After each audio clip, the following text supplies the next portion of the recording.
ተረጋግቼ እንድኖር ከሚያደርጉኝ ነገሮች መካከል አንዱ ቀደር ነው።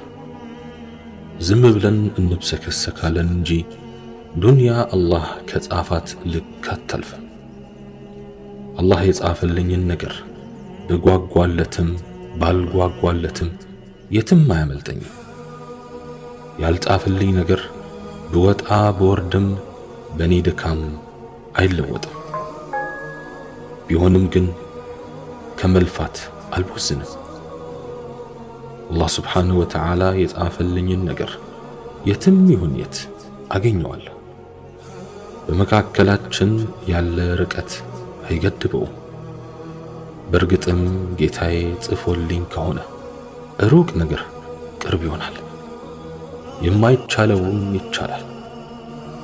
ግና አንድ ነገር መርሃችሁ ይሁን፣ በአላህ ቀደርና በነፍሳችሁ ፍላጎት መካከል